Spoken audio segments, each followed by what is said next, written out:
Welcome to Talking Climate with Katherine Hayhoe. Each episode, we explore how climate change is affecting the people, places, and things we love, and what we can do to make a difference. From science to solutions and stories that inspire, you're in the right place for real talk about real change. This week, I am honored to have my friend Bill McKibben as my guest editor. Bill and I share a passion for engaging people in climate action, and we are both motivated by our faith. So we sometimes find ourselves speaking at the same events, such as the Raising Hope Conference hosted by Pope Leo to commemorate the 10-year anniversary of Laudato Si. The Crucial Years, Bill's Substack newsletter, is essential reading, in my opinion. He's also authored more than 20 books since publishing The End of Nature in 1989. That's widely regarded as the first book about climate change for a general audience. If you go to the top of my Instagram, Threads, or Blue Sky account, you'll find this quote from Bill permanently pinned there. The most important thing an individual can do right now is not be such an individual. And Bill lives up to that. He's the co-founder of 350.org, a global movement to stop fossil fuels and build a clean energy future. He also founded Third Act, a nonprofit that mobilizes people over 60 to act on climate. And, fun fact, biologists in 2014 named a new species of woodland gnat, Megalthalmidia mckibbeni, in his honor. Take it away, Bill. Good news. The Australian government has just announced that beginning next July, residents of 3 of the country's 6 states will get 3 free hours of electricity every day, with the rest of the country to follow in 2027. This is because the country has put up so many solar panels that at midday, when the sun is highest, they're producing truly massive amounts of power. The free offer is a way to get Aussies scheduling their lives a little differently to take advantage of the surplus.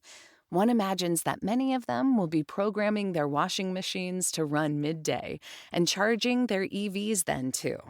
It's a good moment to be selling ever-cheaper household batteries, too, since Australians can fill them on the cheap power and then run their homes all night. In the largest sense, this is truly remarkable news. For at least 700,000 years, humans have worked hard to get energy, first by gathering firewood, more recently by scraping together the money to pay power bills. But now, thanks to our new understanding of how to generate energy from the sun, we can be relieved of that burden. It's potentially an epical moment, in some ways as remarkable as the invention of agriculture or the Industrial Revolution. Back in the 1950s, the nuclear industry literally promised electricity too cheap to meter. Now, thanks to the largest nuclear reactor in our corner of the universe, that is entirely possible. Not so good news. We could make this kind of bonanza available almost anywhere. Australia has no monopoly on the sun. And as Stanford's Mark Jacobson has demonstrated, it's entirely feasible in almost every country on Earth. Even the U.S., as the wonderful Leah Stokes argues in a recent essay for The Atlantic. But that's not what's happening here in the U.S. Instead, the federal government has done its best to shut down solar and wind projects across the country. As our president explained to the UN this fall, I'm really good at predicting things, you know? I don't say that in a braggadocious way, but it's true. I've been right about everything. And I'm telling you that if you don't get away from this green energy scam, your country is going to fail. Delegates from around the world looked on silently.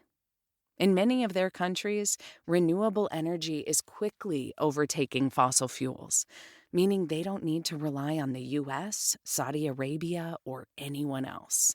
Pakistan, for instance, now has so many solar panels that they've begun turning back tankers from Qatar because they don't need the natural gas they're carrying. In the U.S., though, we seem determined at the moment to turn back the clock, rejecting solar energy in favor of what the president calls beautiful, clean coal. If we continue, China will be the world's technological leader. And some years down the road, the U.S. will be the colonial Williamsburg of internal combustion, where foreign visitors, if we still give them visas, can come gawk at how the world worked when people still needed to set things on fire. What you can do.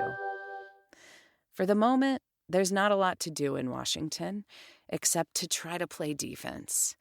But there's plenty that can happen at the state and local level in red states and blue ones.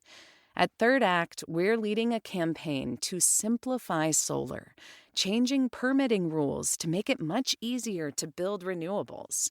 Americans pay 3 times as much for panels on the roof as Australians or Europeans, mostly because of excess bureaucracy.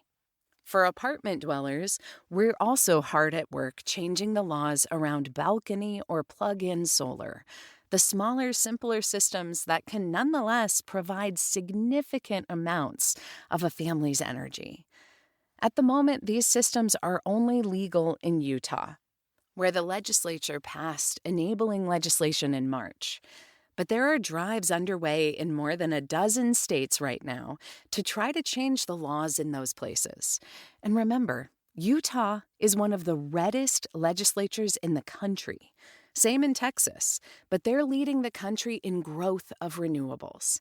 This is an excellent chance to work across ideological lines and toward the affordable clean energy that can take a bite out of not just the climate, but also the affordability crisis. Just ask yourself, what would it be like to live in a country with free electricity every afternoon? It's not a pipe dream, as Australia makes clear. It will just take some work to make this a reality. Thank you, Bill McKibben, for guest editing this edition and for your decades of clear-eyed honesty about what's at stake and what still works. You are an inspiration to me, and I encourage everyone to give one of your books a read. Here Comes the Sun is the most recent one. Sign up for your newsletter on Substack and follow you on Blue Sky. As you always remind us, we can't do this alone, but we can do it together.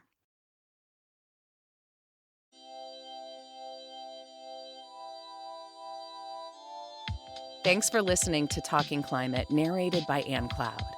For more resources, links, and actions you can take, check out the full newsletter at www.talkingclimate.ca. One conversation can open a door. Take what you've learned and talk climate this week.